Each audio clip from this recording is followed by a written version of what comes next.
யாராவது கொடுப்பாங்களா? சாமி என்ன வேணும்? சாமி மாலை போட்டிருக்கேன். தெரியுமே, நான்வெஜ் சாப்பிடக்கூடாது. அதனால வெஜ்ல காடை பிரியாணி எடுத்துன்னு வரீங்களா?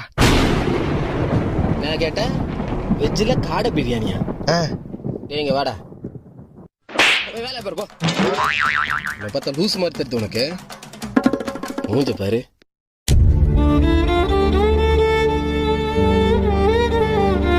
சாமியா நான் ஒரு மாதிரி சோகமா வந்துங்கிறா. அட போங்க சாமி. என்னாச்சு? நம்ம எல்லாரும் ஐயப்பாக்கு தானே மாலை போட்டிருக்கோம். ஆமா சாமி. நான்வெஜ் சாப்பிட கூடாது தானே? அட ஆமா சாமி.